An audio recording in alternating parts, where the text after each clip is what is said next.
Want to know how to deposit TRON tokens in MoonPay? Well, no worries. In this video, I'm going to show you an easy step-by-step guide on how you can do it.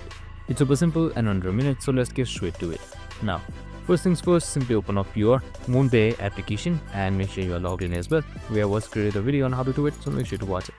Now, once you've done all of that, here you should be seeing right above your navigation bar something known as deposit. So it should be right beside buy. So it's just simply select it, and once you're done, a new window should open up where your crypto tokens should be shown. So from the available options right below XRPL on the last one, you should be seeing TRON. So you can just simply select it, and here you should be seeing your TRX QR. So you can just simply copy of this QR, scan it from your other device and do it, or you can also transfer from Coinbase right here. And that's it, super simple and easy. I hope this video helped. If it did, make sure to like, subscribe and tune in with us for more of these videos. See you in the next one.